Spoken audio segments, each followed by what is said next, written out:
नमस्कार मित्रांनो, एक्झाम जागर या एज्युकेशन यूट्यूब प्लॅटफॉर्मवर तुम्हा सर्वांचं पुन्हा एकदा स्वागत आहे. मित्रांनो, या आधीच्या सत्रामध्ये तुमच्यासाठीचा प्रश्न होता, खालीलपैकी कोणती बँक ही 24 तास आणि 7ही दिवस व्हिडिओ बँकिंग सेवा देणारी देशातील पहिली बँक ठरली आहे? या प्रश्नाचं योग्य उत्तर आहे पर्याय क्रमांक 2 म्हणजेच एयू स्मॉल फायनान्स बँक ही अशा प्रकारची व्हिडिओ बँकिंग सेवा देणारी देशातील पहिली बँक ठरलेली आहे. आजच्या सत्राचा पहिला प्रश्न पहा.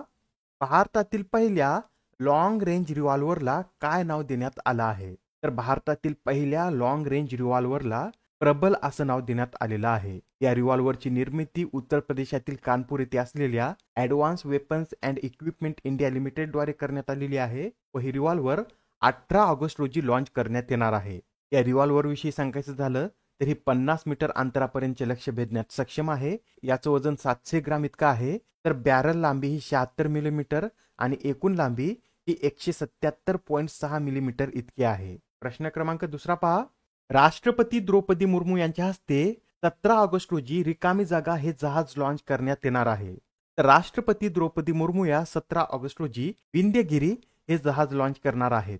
आता हे जे जहाज आहे हे प्रोजेक्ट 17A अंतर्गतचं 6वं जहाज आहे व याला हे जे विंध्यगिरी नाव देण्यात आलेलं आहे हे या आधीच्या INS विंध्यगिरी या जहाजाच्या नावावरून देण्यात आलेलं आहे. हे जे INS विंध्यगिरी जहाज आहे हे 8 जुलै 1981 रोजी भारतीय नौदलामध्ये सामील करण्यात आले होते व हे जहाज 11 जून 2012 मध्ये भारतीय नौदलातून सेवानिवृत्त झालेला आहे.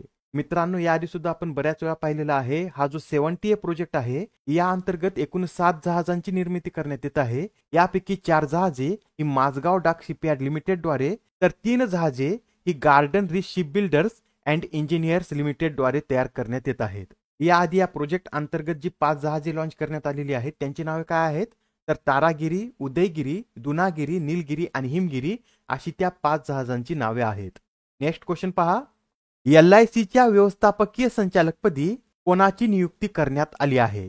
तर नुकतेच आता LICच्या व्यवस्थापकीय संचालकपदी आर दुराईस्वामी यांची नियुक्ती करण्यात आलेली आहे. आणि हे जे आर दुराईस्वामी आहेत हे 1 सप्टेंबर 2023 पासून पदभार स्वीकारतील तर 31 ऑगस्ट 2026 पर्यंत ते या पदावर कार्यरत असतील. सध्या आर दुराईस्वामी हे LICच्या मुंबईतील केंद्रीय कार्यालयात कार्यकारी म्हणून कार्यरत आहेत. आता ही जी LIC आहे याची स्थापना कधी करण्यात आली होती?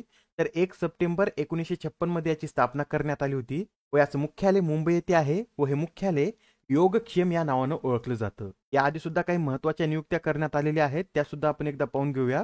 तर पहा, CBIच्या विशेष संचालकपदी अजय भटनागर यांची नियुक्ती करण्यात आलेली आहे. विकासासाठी डिजिटल तंत्रज्ञानावरील ADBच्या सल्लागार गटात आलोक कुमार, RBIचे नवे डेप्युटी गव्हर्नर हे स्वामीनाथन जानकीरमन बनलेले आहेत. रॉचे नवे प्रमुख रवी सिन्हा, भारतीय भूवैज्ञानिक सर्वेक्षण विभागाचे महासंचालक जनार्दन प्रसाद, केंद्रीय दक्षता आयुक्त हे प्रवीण कुमार श्रीवास्तव बनलेले आहेत. Solar energy corporation of India लिमिटेडचे MD हे अजय यादव तर गिफ्ट सिटीचे नवे अध्यक्ष हे हसमुख आदिया बनलेले आहेत. प्रश्न क्रमांक 14 पहा. कोणते राज्य हे सरकारी रुग्णालयात मोफत IVF उपचार सुविधा उपलब्ध करून देणारे देशातील पहिलं राज्य ठरलं आहे? तर आता सरकारी रुग्णालयात IVF ही उपचार सुविधा मोफत उपलब्ध करून देणारे गोवा हे देशातील पहिलं राज्य ठरलेलं आहे. अलीकडेच गोव्याचे मुख्यमंत्री प्रमोद सावंत यांनी गोवा वैद्यकीय महाविद्यालयात सहाय्यक पुनरुत्पादन तंत्रज्ञान आणि IUI सुविधेचा शुभारंभ केलेला आहे. आता जे IVF आहे याचं फुल फॉर्म काय आहे? तर इन विट्रो फर्टिलायझेशन असं या IVFचं फुल फॉर्म आहे. हे सुद्धा नोट करून घ्या, एक्झाम मध्ये फुल फॉर्म सुद्धा विचारण्यात येतो. प्रश्न क्रमांक 5 पहा. अलीकडे चर्चेत असलेल्या Nehru Memorial Museum and Library सोसायटीची स्थापना कधी करण्यात आली होती? तर आता जे Nehru Memorial Museum and Library Society आहे याची स्थापना 1966 मध्ये करण्यात आलेली आहे. बरं मित्रांनो, याआधी आपण पाहिलंच होतं की या लायब्ररीचं नामकरण करण्याची घोषणा करण्यात आली होती. त्यानुसार आता या लायब्ररीचं नामकरण करण्यात आलेलं आहे व या लायब्ररीला नवीन नाव काय देण्यात आलेलं आहे? तर PM memorial Museum and Library society असं या लायब्ररी सोसायटीला नवीन नाव देण्यात आलेलं आहे. या म्युझियम विषयी सांगायचं झालं तर 14 नोव्हेंबर 1964 रोजी या म्युझियमचं उद्घाटन राष्ट्रपती डॉक्टर सर्वपल्ली राधाकृष्णन यांच्या हस्ते करण्यात आलं होतं व नंतर 1 एप्रिल 1966 रोजी सरकारने या म्युझियमचे व्यवस्थापन करण्यासाठी Nehru Memorial Museum and Library सोसायटीची स्थापना केली होती. आता हा प्रश्न पहा, यामध्ये काय विचारलेला आहे?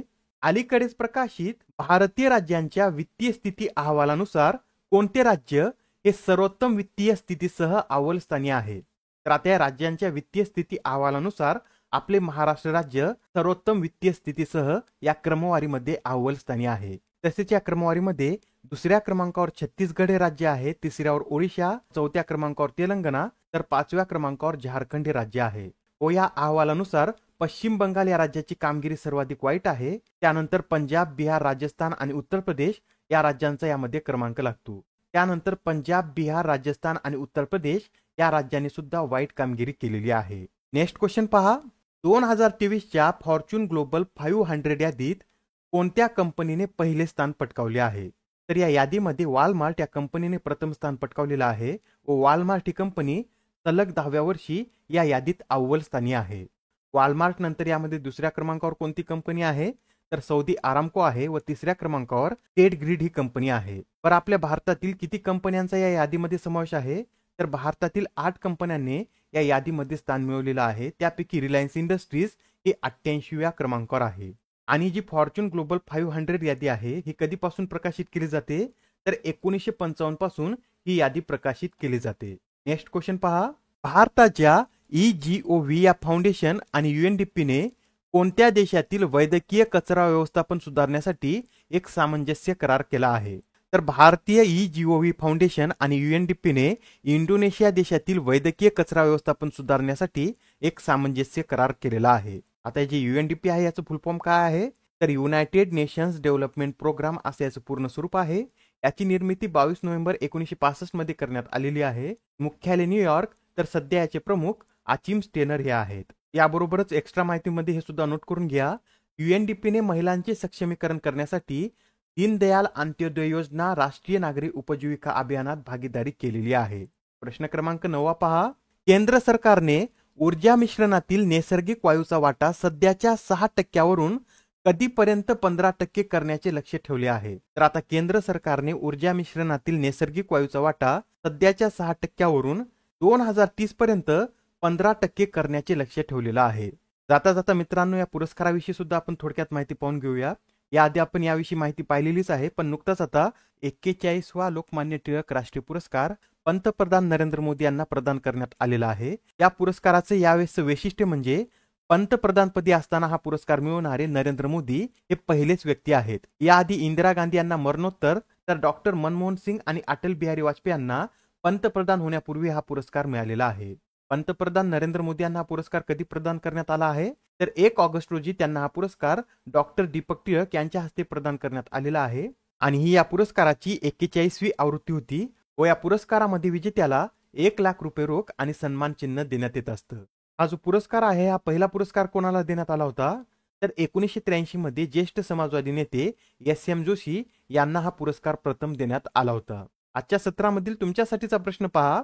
खालीलपैकी कोणती कंपनी ही 13वी महारत्न कंपनी बनली आहे? आता या प्रश्नाचं उत्तर कमेंटमध्ये देण्याचा प्रयत्न करा. उत्तर चुकलं तरी काय हरकत नाही, कारण ज्यावेळेस तुम्हाला या प्रश्नाचं योग्य उत्तर माहित होईल त्यावेळेस हा प्रश्न तुमच्या दीर्घकाळापर्यंत लक्षात राहतो. तर आता पुढच्या सत्रामध्ये पुन्हा भेटूया. धन्यवाद.